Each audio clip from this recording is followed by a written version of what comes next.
February 14th, 1987. A snowstorm swept through Milwaukee, but inside the Sunny Spot Diner, the neon lights were warm. A jukebox yatsat regi serelmes delicat.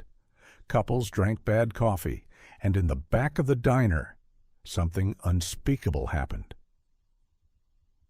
The Sunny Spot Diner wasn't a glamorous place. It was small, nestled off Route 7, just outside town limits. It served eggs, coffee, and pie 24 hours a day. Regulars included truckers, high schoolers ditching class, and tired nurses on graveyard shifts. On the night of February 14th, a teenage girl in a dark red velvet dress walked in. Her makeup was too heavy, her heels slightly too big. Witnesses recalled she looked anxious, like she was waiting for someone. She sat in a corner booth, sipping a chocolate milkshake. At 10:52 p.m., she was seen walking toward the back hallway, toward the restrooms, or perhaps to meet someone near the staff exit. She was never seen alive again. They say fire reveals truth. In this case, it uncovered something much colder. In June 2006, nearly 20 years later, a small fire broke out in the rear storage unit of the now defunct diner. Fire crews responded quickly. The building, long abandoned, had become a haven for squatters. While clearing the debris, firefighters attempted to open the old walk-in freezer. It was sealed shut, not locked, but welded. When they cut it open, what they found would haunt them forever. The body of a teenage girl, curled up, fully clothed, still in the red dress, skin almost perfectly preserved by the cold. The freezer had malfunctioned sometime in the early 90s, but not before freezing her body solid. There was no missing person report. No school records matched her, and no one ever came forward to claim her. She was just another cold Jane Doe, until someone remembered a photo. The case became legend. The Freezer Girl, as local tabloids called her. Forensics gave her the name Jane 87F. She was believed to be between 15 and 17.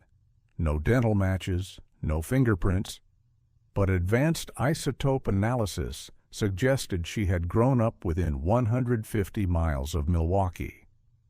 She was buried under a marker that read, "Unknown girl, found 2006, died 1987, not forgotten." In 2023, the Cold Case Division launched Project Echo, a digital facial reconstruction initiative. That's when Annie Geller, a retired waitress now living in Idaho, saw the digital composite online. She made a call. She remembered the girl. She had taken a Polaroid photo outside the diner on February 13th, 1987, 2 girls laughing and 1 girl with solemn eyes in a red velvet dress. Her name had been Melanie Brooks. Every town has a man no one really looks at, until it's too late. Melanie Brooks had dropped out of high school in January 1987. She'd been couch surfing, known to hang around the diner. Locals whispered she was dating one of the staff, a man in his 20s named Rick Tolman, the dishwasher. Rick was quiet, polite, lived with his mother, never stood out. He worked the Valentine's night shift. But when questioned, former staff admitted, Rick didn't show up to work the day after. He quit soon after the fire exit door broke. He said he was moving to Florida to help an uncle. Rick disappeared in early 1988. No forwarding address, no arrest records, no social media footprint. But one clue remained. On the back of the freezer door, written in faint red marker, "Broken. Do not use. Rick." The smallest trace can solve the coldest case. Melanie's dress, carefully sealed and preserved, was retested in 2024 using updated forensic technology. A strand of hair found on the collar had mitochondrial DNA matching a woman named Sandra Tolman, Rick's sister. A subpoena revealed Rick had legally changed his name in Florida in 1993. He now worked as a boat mechanic in Clearwater, living under the radar for over 3 decades. Detectives visited his home. He denied knowing Melanie, denied working at the diner, denied everything, until he saw the photo. His hands trembled. "I didn't mean to kill her. She got loud.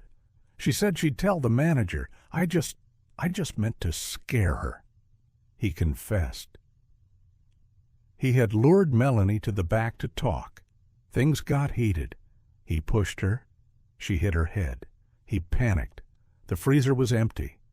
He thought it was temporary. He never expected it to stay shut forever. Rick Tolman was arrested in April of 2024. He pleaded guilty to second-degree murder. In court, he said, "I buried her in silence, and I've been cold ever since." Melanie Brooks was reburied under her real name. Her family, now in Minnesota, finally had closure. And the diner? It was torn down in late 2024. A small plaque remains on site. "In memory of Melanie Brooks, Nitten Cityan till Nitten Ottisiv, may no voice ever be silenced again." Every story leaves a trace. Some are lost to the past, others whisper truths no one dares to speak. If you're ready to listen, the secrets will keep unfolding. Stay tuned. This is only the beginning.